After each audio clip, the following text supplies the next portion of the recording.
Hello everybody, and welcome to another episode of Ron's Library and Ideas.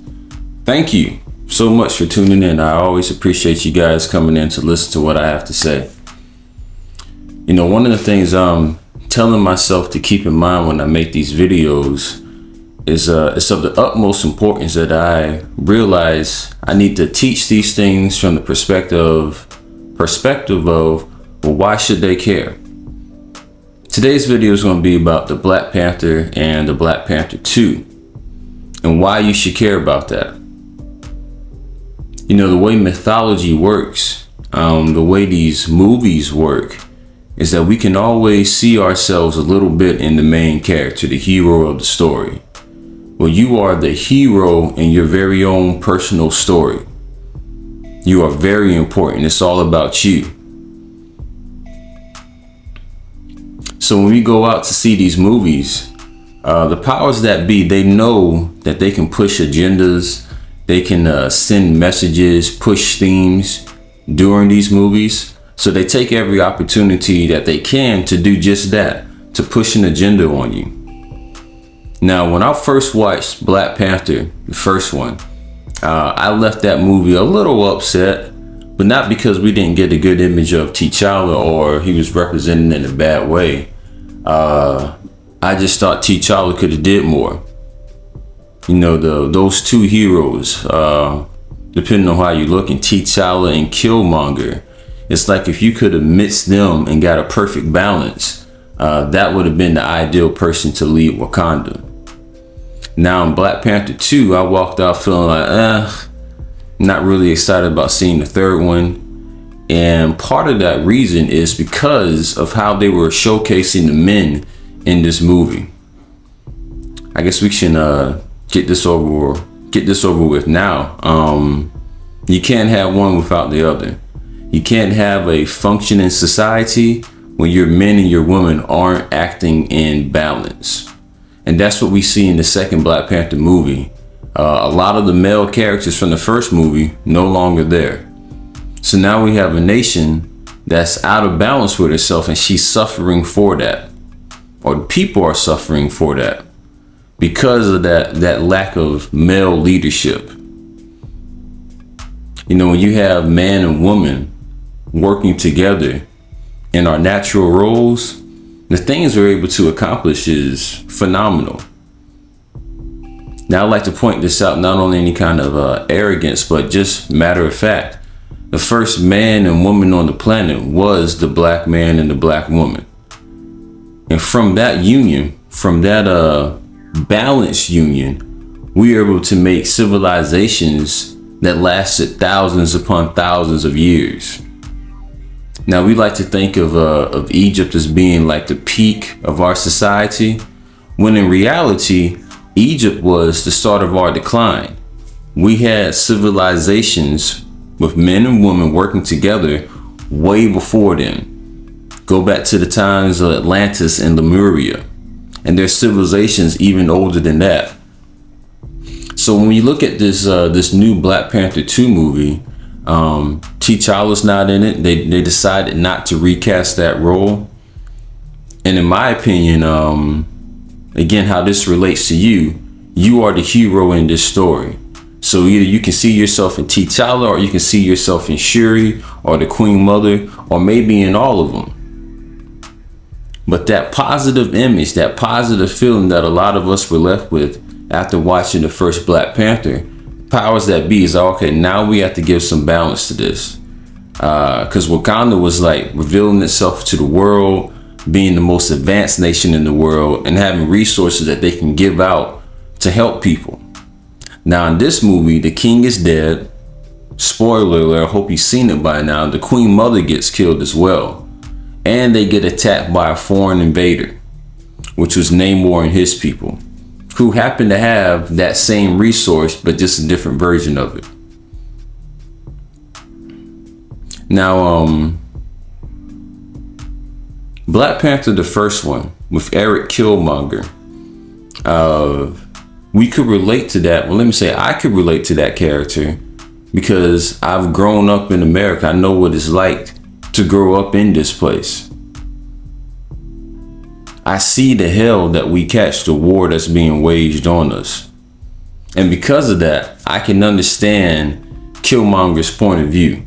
Why he wants to go to Wakanda, asking, "Yo, what y'all been doing this whole time while we've been catching hell? Why haven't you been helping?" Eric Killmonger had to develop a character and a personality that would help him survive in this place.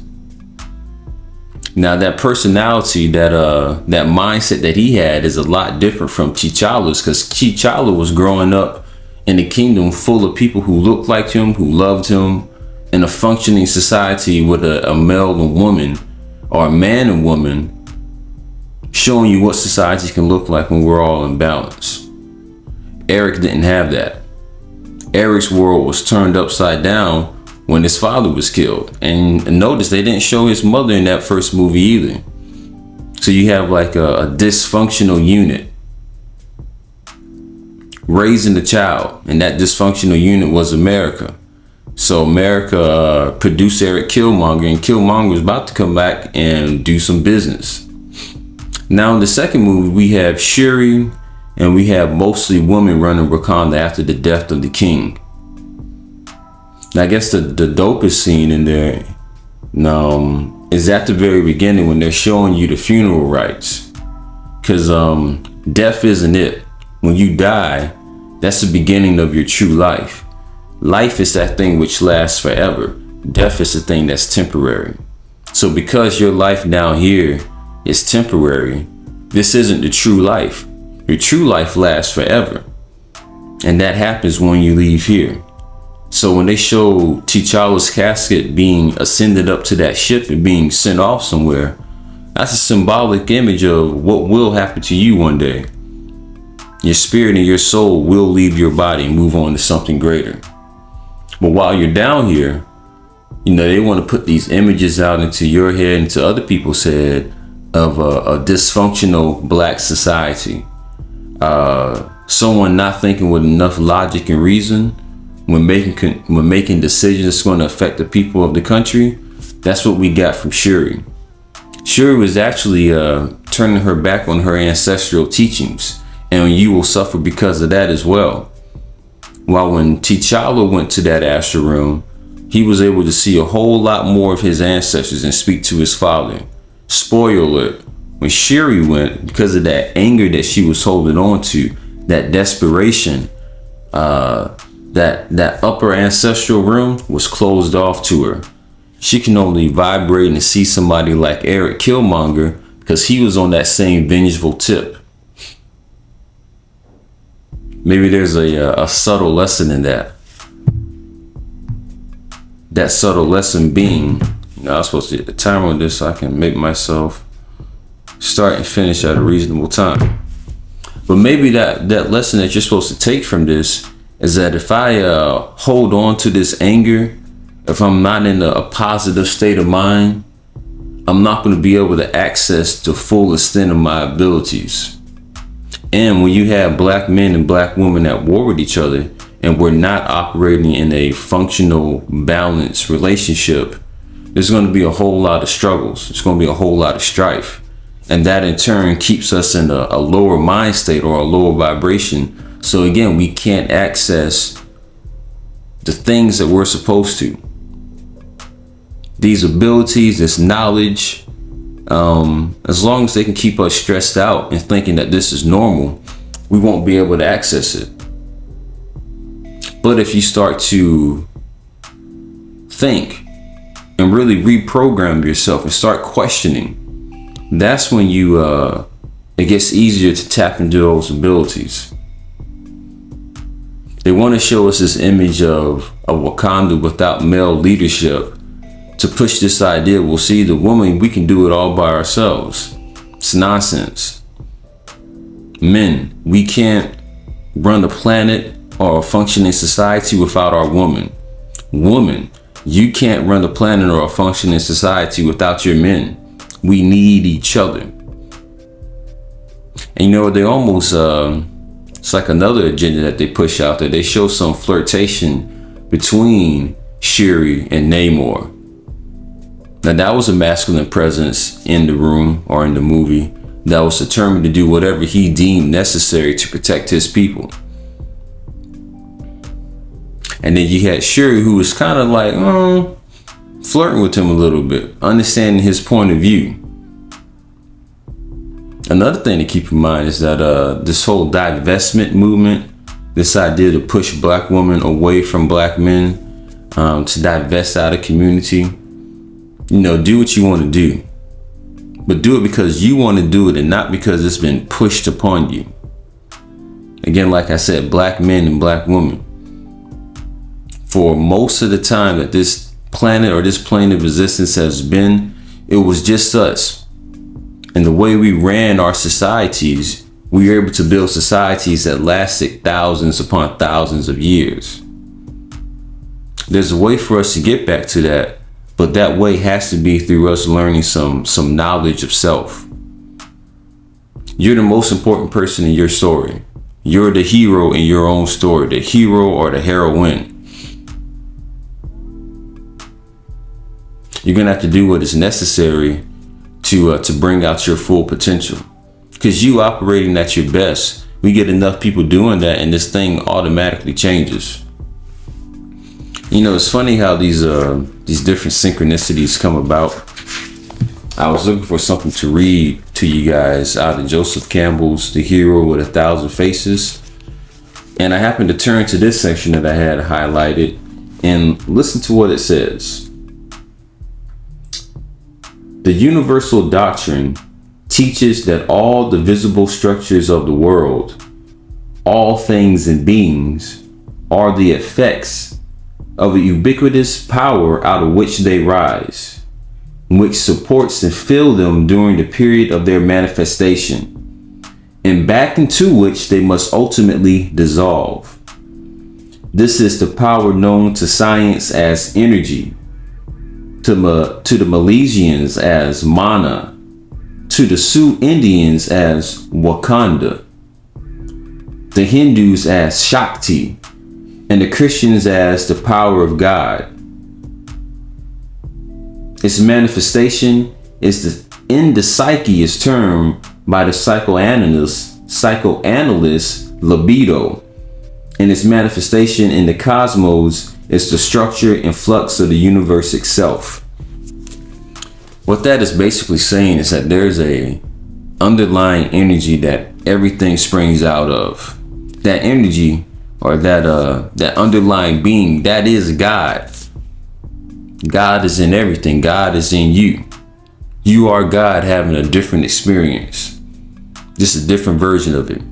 If you look at your body, what part of it is you and what part of it isn't you? You're made up of all these trillions of cells. You have all these different things living inside of you, functioning together. And each of those cells has a consciousness, but it's all makes up to be you. That's the same thing with the universal body. All of this is you.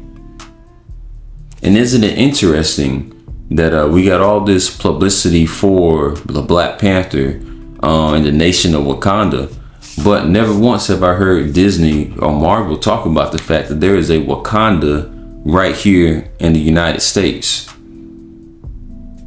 Now, they don't want to mention that, and they wouldn't mention it to you because they don't want you knowing that the land that they say they brought you to, you are already here. The first people all over the globe were melanated people. Like I said, we were on the planet for a long time before anybody else showed up. So why will they talk about a fictional Wakanda over in Africa, but they won't tell you about the Wakanda that existed right here in the Americas? Well, that's because the enemy always has to keep you in a state of confusion, keep you out of balance. As long as the enemy can do that, it's easy to defeat you. But once you realize that your enemy has no power over you, besides the power that you give them, that changes everything. Vibranium was that resource that the world powers in these movies wanted to get their hands on. And you can look at vibranium as being a symbolic form of melanin. Because of your melanin, thing that you were born naturally with, It gives you an advantage in so many different things. We are shapers of reality with that melanin. But if you don't know that you're a shaper of reality, you'll never even think to try to use it. So again, keep in mind that when they make all these movies, they're speaking directly to you. Now, it's easier when you don't look too deeply into these movies for those symbolic forms, and you just let it wash over you and you take it at face value. Your subconscious mind is still picking up on all those symbols and those ideas. And the people around you are picking up on that as well. So, but when you start to question it, it loses some of its effectiveness. Because as you start to question more about these movies and be like, well, what were they really trying to say? Other people will do the same thing. Why were they showing the men as being so weak in this installment of the Black Panther? Why didn't they recast T'Challa? Piece of Chadwick Boseman, but there's someone else who could have played that role. We need to see men and women living in harmony. Black men and women living in harmony. This was a chance for them to do that in that movie, but they was like, nah, we're not going to do that. That image is just a little bit too powerful.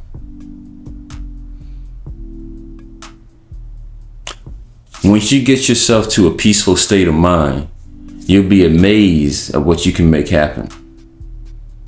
I have an ebook out now called Free Your Mind to Have Peace of Mind. 7 Practices for Supreme Peace. In that book, I give you some techniques and ideas that you can take with you that help keep you at a peaceful state of mind, and therefore you'll start vibrating on such a high level that things that seem to be problems with you will melt away. You'll figure out a way to get past those problems. And there's always going to be things that happen in life that try to pull us from that peace. Even the media that we watch. Watching the Black Panther 2, you may come out of there not feeling so peaceful because of all the trauma that you're going to see in there.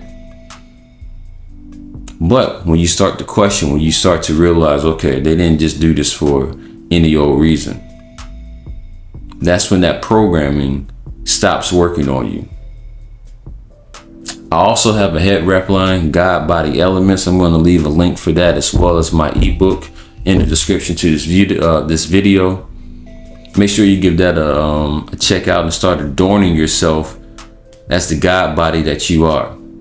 Because remember, when you look in the mirror, you're looking at God. But when you look out at everyone else, that's God too. From the trees to the ocean to the cats to the other people, the people you don't like, that's you having a different experience. Sometimes you got to look at people and be like, man, I'm glad it wasn't in the cards for me to have to experience that. I'm glad I didn't sign up for that part of life. Because, yeah, man, some people is out here living in some ways. Like, man, glad it ain't me. Peace to them. Hopefully they learn what they need to learn. But I don't want to keep you guys too long. Again, that book that I read out of was Joseph Campbell's A Hero with 1,000 Faces. You are the hero in your very own story. You're writing it every day. Every choice that you make is writing your story. What do you want your story to say at the end? Peace.